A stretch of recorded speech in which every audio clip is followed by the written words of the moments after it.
Hi there, I'm Doug. I wrote The Guardsman under the pen name of R.G. Taark. Today we're going to go through episode 11. This is book 1, chapters 29 through 32. When you get a chance, please go down to the bottom, hit that like, subscribe, and leave a nice comment. Always appreciate it. Love to have a conversation with you. If you're also interested, there should be a link for the book down in the bottom. If you're interested in that, you get to keep it forever and ever. Thank you very much. Enjoy.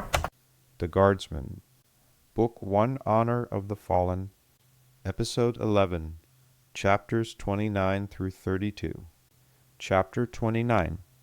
She needled. Mosquito, stop hovering. Find a place to land. I'm not going anywhere. You don't have to patrol the foot of my bed. He chastised. Miss, I need to keep an eye on you. She snapped. Look at me. I'm sitting on my bed, still in my pajamas, and it is nearly noon. I'm grounded. I'm not going anywhere, trust me. He demanded, What are you doing? She challenged, If I tell you, will you stop hovering and sit down, please? Fine. As the tall guard stopped pacing at the foot of her bed, she flipped the notebook around so he could see. What is that? A picture of the city? She answered, Yes. Why? What did you think it was? As Mosquito settled in the chair, he replied dryly, Your next escape plan. Persephone cocked her head to the side and considered the event that had just unfolded. Was that a joke? I thought your humor node was surgically removed before you were assigned to me. He admitted, I tried. I am just not used to it. Humor, that is. I'm trying to be nice, and it doesn't work for me. Glad she finally got to have a conversation with an adult for the first time in weeks. She tossed her pad and paper at her feet and flopped back into her pillows. Why is that? He asked. Why is that being nice doesn't work for me? She offered. Yes, and the humor thing. Samson taught me lots of things. He spat back. You mean John Smith. Persephone's anger flared stellar nova, and she snapped. No, I mean Samson Rockpoint. Don't ruin our first good conversation, please. Cowed by her vehemence, he mumbled, Sorry. She mumbled, Samson taught me about everything. He taught me everything from how to catch a flying bug, so you don't squish it in your hand, to assembling an anti-grav harness from commercially available parts. Why don't you two ever talk to me or teach me anything? He started slowly. Well, my lady, that's a hard question. At her arched brow, he sighed. It is easy to answer, hard for me not to upset you. Typically, your uncle selects guardsmen for duty with the family, other houses, or on private contracts. Mostly selection is based on the needs of the client, the compatibility, and the price paid in the case of outside clients. You two were close, and no one expected that. You two were close enough that he took a second tour with you. After his last field tour, he was not the same but wanted to get back out into the field. We all knew he was upset about how that tour ended, survivor's guilt, or some such, but your uncle picked him for you. His reasons are always his own, but he generally hand-picks guardsmen himself. In our case, Fly and Mosquito, that is, which drew a smile from Persephone, we were picked, ordered in fact, by your father, because we were both the most distant and unattached that he knew in the ranks. We were both pulled off our assignments to replace him. His effort at a compromise between the punishment-naming rules that stated any disgraced person will only be known by the name of their disgrace, and the insistent daughter of the man whose law it was, didn't please, but placated Persephone. Your father knew you two were close. He wanted to make sure you had guardsmen who were not clouded by emotions for you. Grumpy? She asked. So, I have my father to blame for my own personal Fly and Mosquito? not my uncle. He calmed. Don't blame your father. He wants you alive and safe. And after he fell from grace, your father was furious and embarrassed. We all were, one of our own, neglecting his duty, running around naked in stores, breaking security systems, lying to the emperor, obstinate and just. The dishonor of the whole thing. In 200 years of our tradition, no guardsman has ever fallen until him. It hit us all in the gut, us guardsmen, I mean, my lady. She sighed and told him, in confidence, it wasn't like that, or how they say. Then she admitted, I can see that you would believe that scenario, though. Please try not to think too terribly of Samson. Inflexible, he laid it out. I don't have a choice, my lady. The law is the law.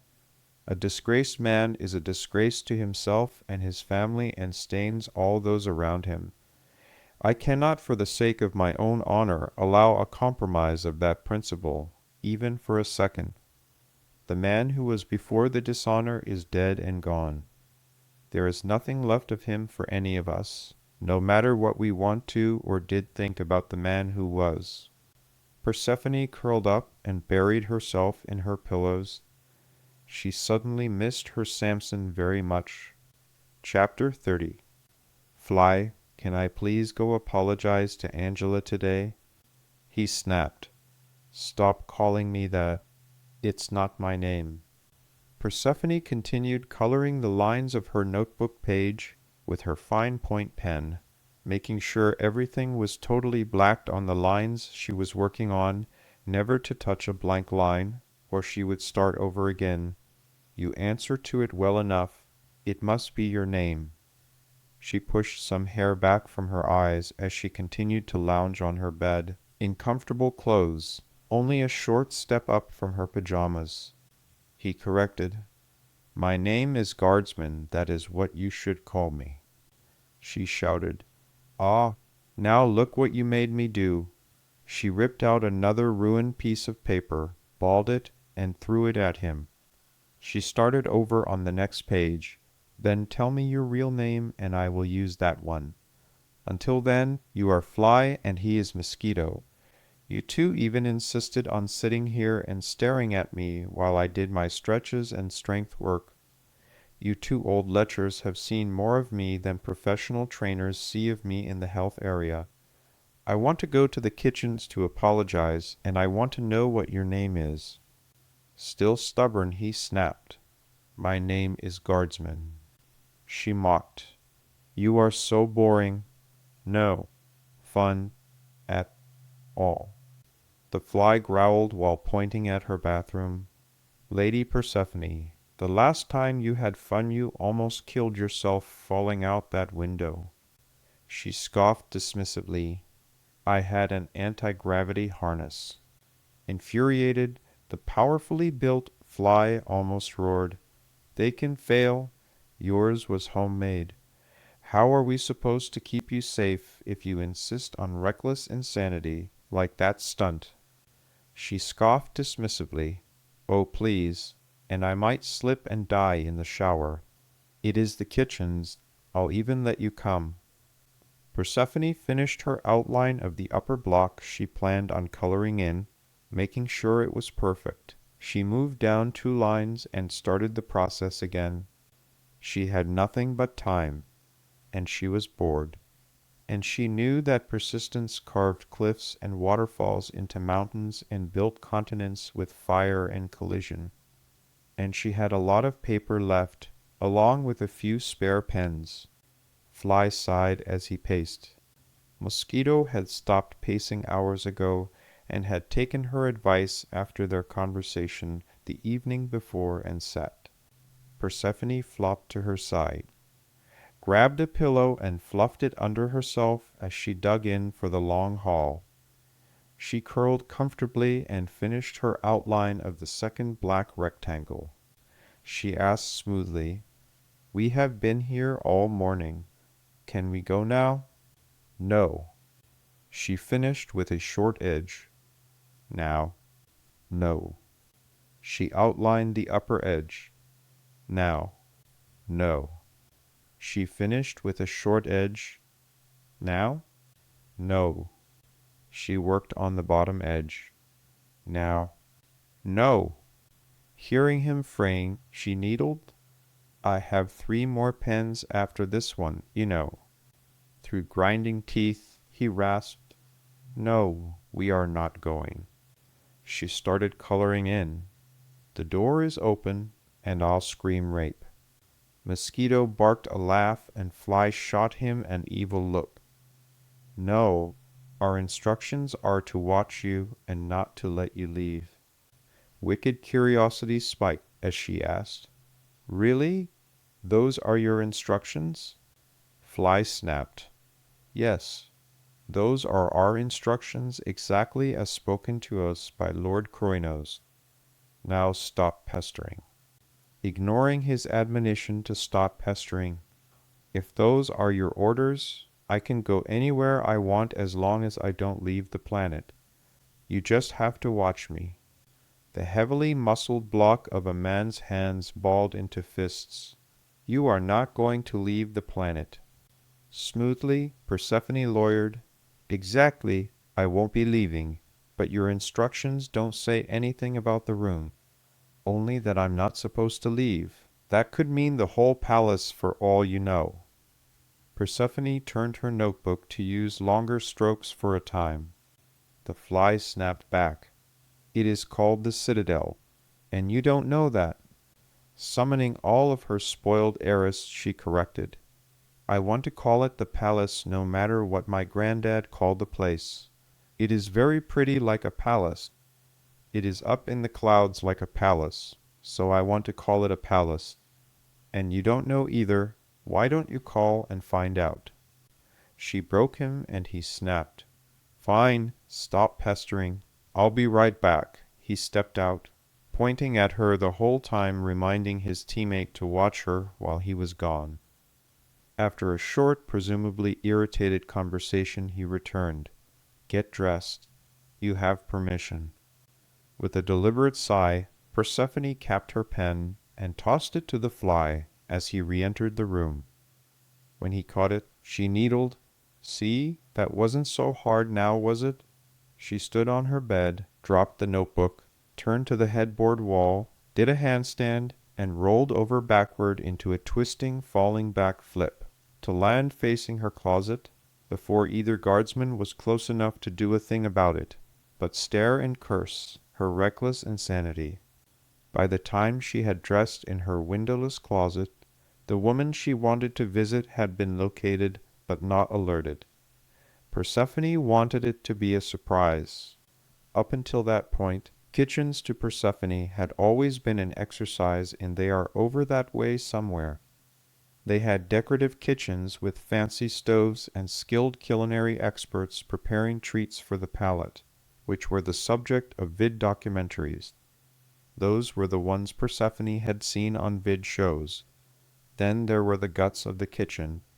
The guts were where the rest of the kitchen organism lived, the part that literally chewed the raw food components into smaller pieces, turning onions, peppers, lettuce, beans, rice, and any number of other raw fruits, vegetables, and ingredients into what the chefs actually needed to cook. For example, the lower kitchens produced diced onion to perfect proportions and without skin or heart to disturb the cooked texture of the meal. A vital task, but one that the chefs didn't have time to perform when preparing meals. There was also the other end of the kitchen organism, the part that received the dirty dishes and food discards from both the tables and the kitchen above. That part of the kitchen digested the waste and recycled the clean dishes back into the system for the next meal. After twisting and turning, Persephone discovered that the kitchen was on several levels, serviced by some automation and elevators. Machines did the brute work, but humans still did the fine preparation. Culinary gimmicks came and went, but the venerable royal food preparation industry changed little since the days when humanity was confined to one planet and the cream of the culinary industry lived in stone fortresses with kings and queens. Persephone was surprised to hear that Angela had never quit her post in the employ of the citadel. When Persephone thought back on how badly she had treated Angela after Samson's fall, Persephone could never have blamed Angela for leaving. The kitchens were a busy place in the middle of the afternoon. Persephone was shocked by the intense level of hustle back and forth between stations in the massive complex of rooms. As Fly led the way deeper into the maelstrom, Mosquito followed her down the stairs and hall. The level of work was mind-boggling. Persephone struggled to pull the social calendar she had glanced at that morning into her memory and recalled nothing special at all. Her mother had been paring back activities since the blow-up and following fireworks because of her unannounced departure. Celine had politely been waving things off until next week. Persephone wanted to thump her own head when she realized she wasted a full 15 minutes of her time, traveling the kitchen itself, but thinking about why all the food. It was not just for the guests, it served everyone who lived, worked, and passed through. The kitchens were busy churning out all the complimentary foods and small snacks for delivery drivers and visiting guests attending meetings. The kitchens were also working for all the people on the hundreds of floors of administration below the citadel itself. The kitchens were only placed closest to the citadel because that was where they had to show the greatest level of presentation. Persephone wanted to kick herself. The Fly pushed open a set of doors into a large, cavernous food preparation. Factory was the only way Persephone could have described it. Giant machines cleaning and polishing dishes at one end and raw fruits and vegetables at the other, meeting in the middle around a knot of elevators. Angela was in the middle of the back wall with a table of onions in front of her and a shaving bin to the right side. Her station was next to a large industrial stove with hundreds of square feet of burners and dozens of hustling grillmen. Some of the burners appeared to be boiling water for cooking vegetables. Other areas were devoted to sautéing onions. On a separate grill with a smooth surface, instead of open with flame coming out, they appeared to be grilling some form of flat cylindrical meat and toasting little round rolls before shuffling them into baskets and sending them down the processing line. It smelled good, but looked like nothing Persephone had ever consumed. She wondered if her mother had anything to do with that. To Angela's right side was a man removing a cone from the stem base of tomatoes, then slicing them into precise rings, and further on another man cleaning and breaking lettuce into leaves, then chopping fine even slices. Persephone was so fascinated by the process, sights, sounds, and smells, she hadn't realized that she was within a mere 10 meters of Angela's station. A guardsman's black and trim gold uniform stands out like a shadow in the middle of a summer day in a professional kitchen. Everyone in the kitchens was required to wear pristine white, to ensure they had sanitary uniforms while handling food. At the same time, Persephone looked away from all the fascinating things cooking and moving in the kitchen to her once personal assistant and maid. Angela looked up from her work, and their eyes locked. Angela had just finished slicing the ends off and peeling an onion. With a deep sigh, she stood the onion on one of the flat sides she had just made, so it would not roll off the table. When she looked up again, she took a step left. Persephone saw her Fly's shoulders tense, but could not see why. Angela's left hand closed around a pan handle and threw the pan at the lead guardsman. It exploded in searing steam and splashed the boiling water. Persephone's world became a slideshow of chaos. The boiling water and vegetables carried by the pan struck him in the center of the chest. Angela growled with her knife still in hand. Skin boiled and burst all over the thick guardsman's front.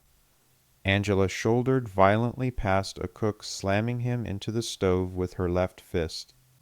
Angela's knife was raised, only not getting any closer as she charged. Persephone noticed that massively strong arms had locked her in place as they pulled her back the way she had come. Her feet were off the floor, and the scene got smaller as Mosquito carried her from the room. Her fly was burned red and pink from the boiling water and had huge broken blisters peeling from his face, neck, and chest. He screamed with rage and pain. He lashed out with his left hand. By luck alone, he found Angela's knife-hand wrist and forearm and locked his grip in place.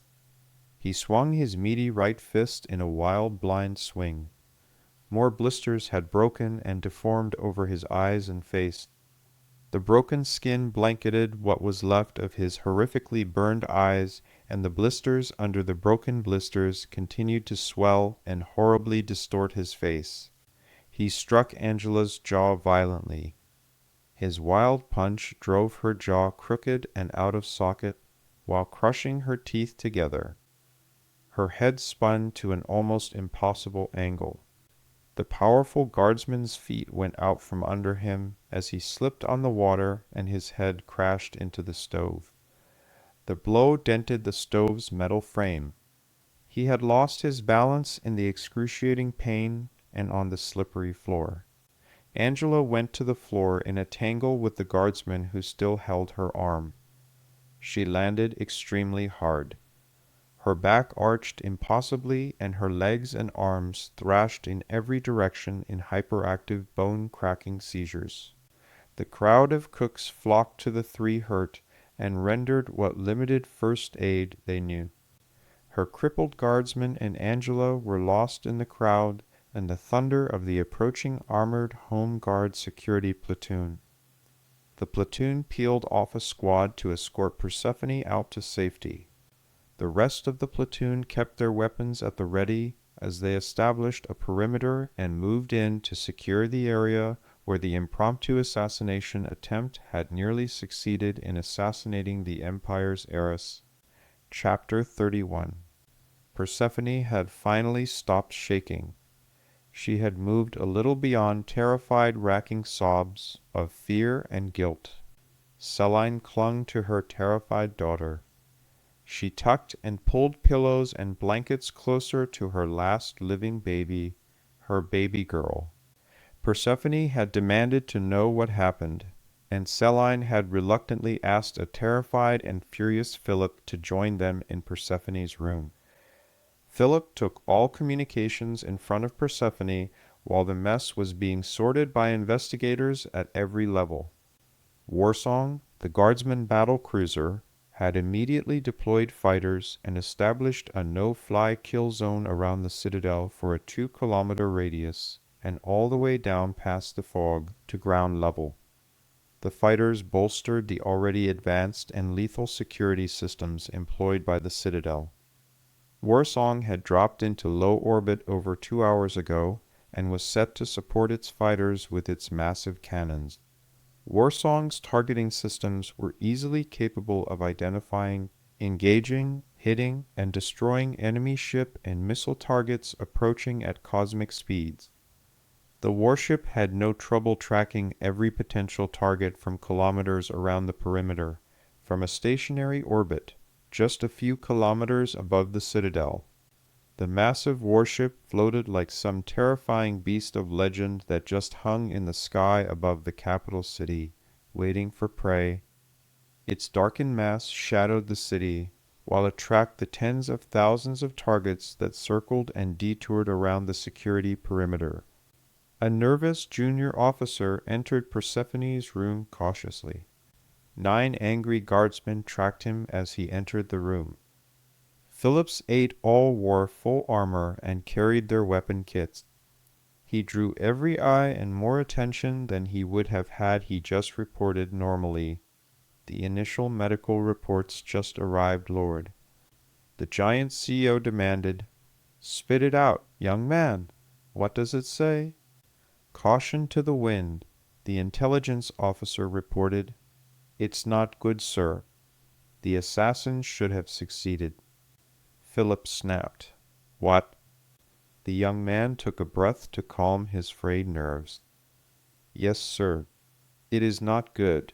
Apparently, she was augmented by military-grade nano-S and upgrades. She also had some strange additions too. For example, she was surgically altered. Persephone's mouth was hanging open. Her father clasped his hands behind his back in one angry fist.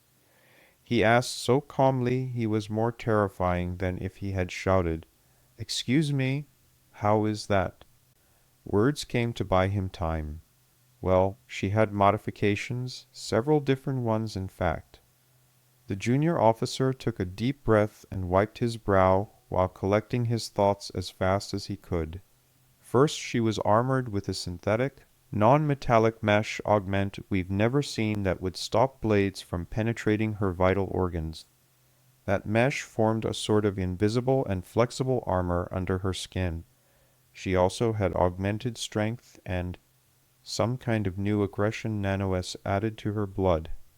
Disbelieving, Philip demanded, "You mean someone put all of that into a cook's assistant?" Sounding shocked he was hearing himself say it, the officer reported, "Yes, sir. There is more. We took 3 casualties, not the 2 we initially reported. The cook that the assassin pushed out of her way has broken ribs and a collapsed lung. Initially, he was overlooked because he was on his feet, but he deteriorated when his own excitement wore off. The medics evacuated him too. It was from where she pushed him, and he hit the stove." Philip asked suspiciously, "How do you know?" The junior officer was obviously a talented investigator, but nervous and unsure of himself in front of such ranking members of society. He probably had no family ties, and was instead a junior career officer through his merit alone. His eyes closed briefly as he scratched his brow with his right hand. Persephone could see that he thought he knew the answer, but it looked like he was conflicted over sharing his opinion. Perhaps because someone higher did not agree, or he was only speculating himself. He exhaled after his short pause, and acted on his instincts. Because he has 2 distinct bruises. He has one bruise where he struck the grill, and the other is on his back where she punched him. The bruise on his back is where the broken ribs are. Her fist print is clearly bruised into his back above the broken ribs. Philip asked, anger spilling out, "And William?" The officer answered, "Yes, sir." The only reason Guardsman Rasmussen was able to stop her was that he accidentally struck her jaw at exactly the right spot to activate her suicide tooth. Rage slipping into a dumbfounded question, Philip Kroinos asked, "A what?" The young investigator pushed his hand through his hair to the back of his neck. He sighed as if he did not believe what he was about to say. "Yes, sir, a suicide tooth. I had to.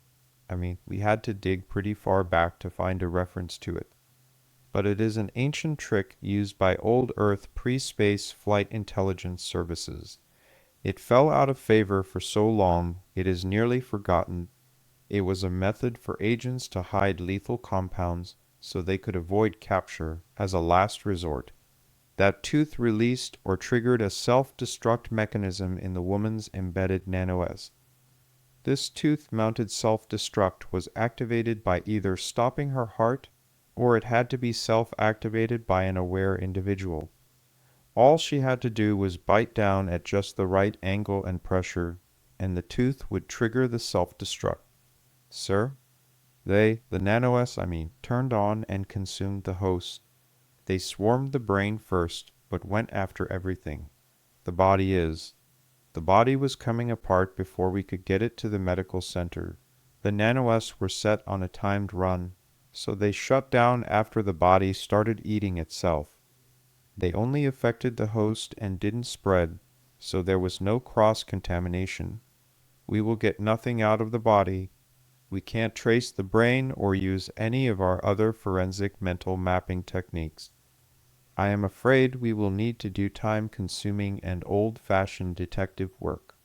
Sir, The only reason we know anything about the assassin's nano-augments was because Guardsman Rasmussen hit her so hard that she bit more than an inch off the end of her tongue. She spit it out when she went into convulsions and spilled blood everywhere. If it wasn't for those tissue and blood samples from the piece of tongue that wasn't exposed to the self-destruct protocol, we would have nothing. Everything else connected to her bloodstream was consumed in the self-destruct. The investigator looked down for a moment and exhaled in disappointment and frustration. And as thorough as her handlers were, I don't have much hope of finding anything that will trace back to her handlers. Philip asked calmly, "Friendly casualties?" He reported, "Guardsman Rasmussen is in rough shape."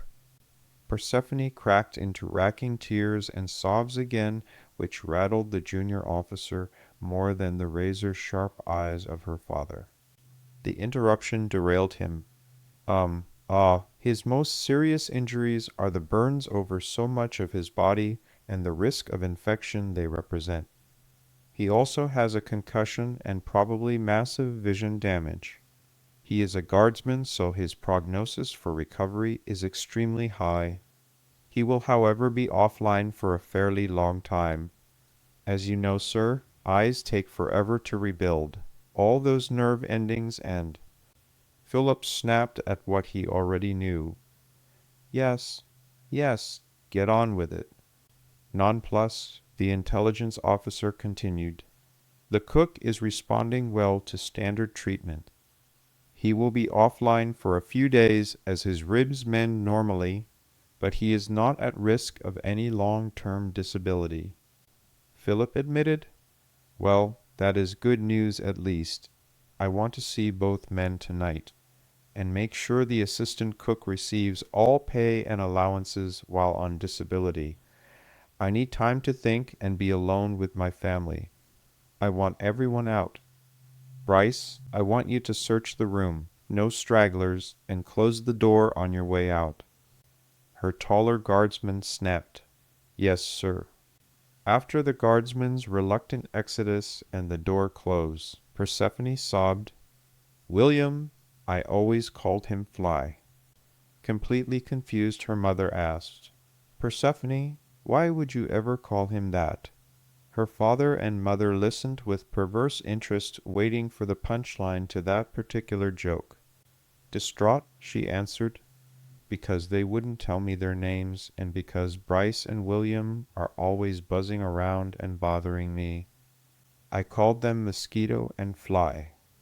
Philip snorted a laugh. Celine shot him a look, but her correction died on the ground, as Persephone laughed and cried at her shared joke. Chapter 32. Persephone was back to scribbling in her notebook, quietly coloring in alternating lines in perfect black. Celine fretted over her young daughter and lay beside her on the bed to smooth her hair, while Persephone propped her head up on the pillow, continuing to make her perfectly black bars. Philip paced silently and slowly, while he considered the whole situation in his head. Warsong was still hanging in low geosynchronous orbit, the traffic quarantine, the news blackout, the closed gates, and reporters evicted from their comfortable perches outside those gates. The imminent shift change meant that everyone on the planet would know something bad had happened today, and details of rumor and half-truths would pour out once the newswise got a hold of distraught Citadel employees. An unknown number of assassins and handlers were still in play. If they didn't already know, they would soon know the results of their failed efforts soon enough. Accidentally tripping one sleeper agent early might only trigger more attacks which could come from unknown angles. There was no telling how many more enemy agents were hiding in place already or actively looking for their targets.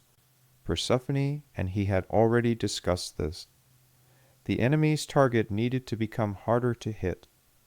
The guardsman in him knew it was time to attack. The father in him feared terribly what he was about to ask his daughter to risk. The husband in him wept at the emotional pain he was about to inflict on his poor battered and bereaved wife. The CEO of an interstellar empire made his decision as he kissed the top of poor Seline's head. While still holding his wife and last living child, he slipped the pen out of Persephone's hand. Under the cover of her long brown hair, he wrote a simple message in the numeric code she had taught him in his office when she had returned from her last adventure. The message he scrolled on the paper was simple, in numbers, and written upside down, but was legible. Run now, silence, bag packed, finish line, I will pull guards. Persephone tensed in understanding after a lengthy translation process in her head for such a long message. She did not dare translate the coded message on her paper. Seline felt her world sinking. She knew something was wrong. She had seen this fright in her husband's eyes every time someone had tried to kill their children. She saw the circumspect method of delivery for the coded message. She was no fool. She knew the dangers all too well herself. She saw her husband's deliberate care and deception, hiding the message in a loving embrace under hair and out of sight of anyone who may be probing on security cameras. She feared the worst.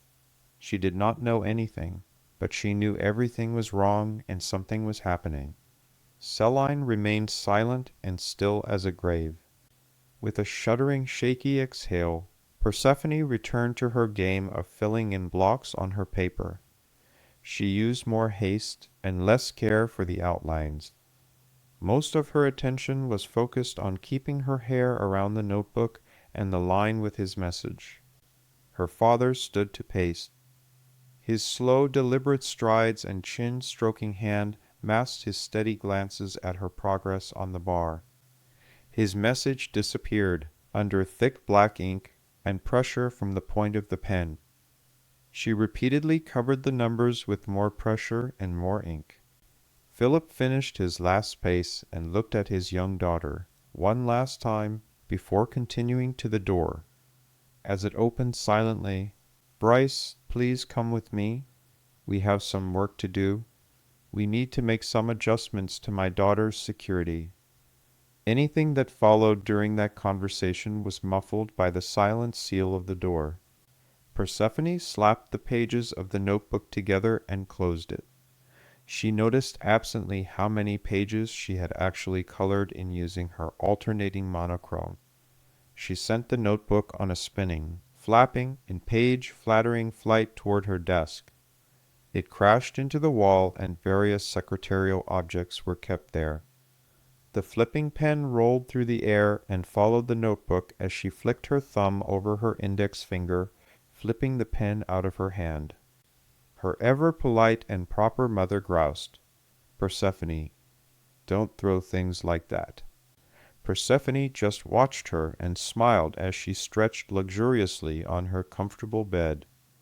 She followed her stretch immediately with a kiss on her mother's cheek and a tight hug.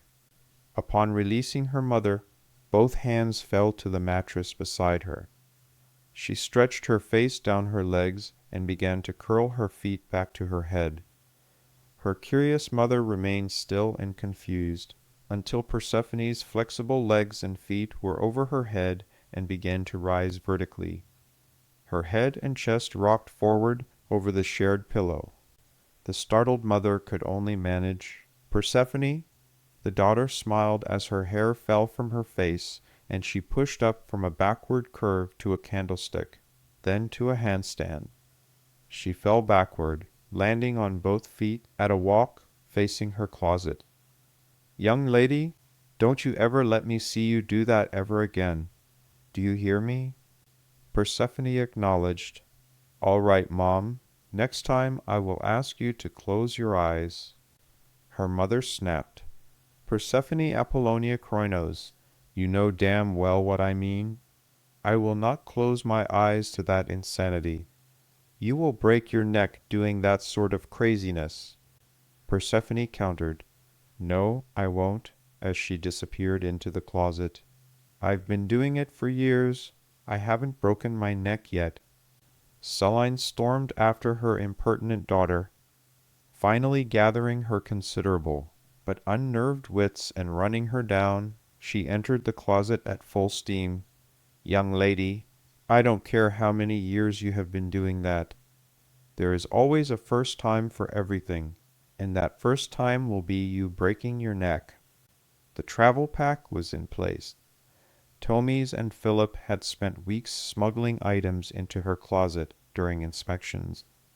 Every day a new item was added to the pack in the back corner. They had held off sending her in hopes that they could locate some clue to expose and destroy the assassins. Unfortunately, today's attempt on her life had precipitated Philip's desperate action. Persephone pulled a family house's secretarial service uniform from the top of the bag. Her irritated mother demanded, "What are you playing at now, young lady?" Turning to face her mother, Persephone placed her left index finger over her mouth and beckoned her mother closer with her right hand. She then pointed up at where the ever-present security cameras were now hung in the main room. The closets and bathrooms were the only dead spaces to video, but the audio worked fine. Persephone was pleased to find her small pad and pen, still where she had placed them weeks before. Apparently, neither man had removed them from the bag, while adding items they thought more important. Oddly, there was a letter tucked into the folds of the notepad. This time, it was Persephone's turn to be shocked. The letter was written in her father's hand, which avoided digital fingerprints and detection. It was addressed to Samson Rockpoint, not John Smith. She tucked that strange little article away for later inquiry when she had fewer pressing matters. In the pad Persephone scrolled, while talking to her mother, "I want to go to the gym, Mom. Please join me." The pad was another message entirely. "Must leave. Assassins still in the palace. Security contaminated. Escape planned for weeks, while we looked for them." The abject look of horror in her mother's eyes crushed Persephone's heart. While holding her mother tightly in her left arm, she pulled down an exercise suit with her right. She pushed it into her mother's hands. "I have been sitting still for too long.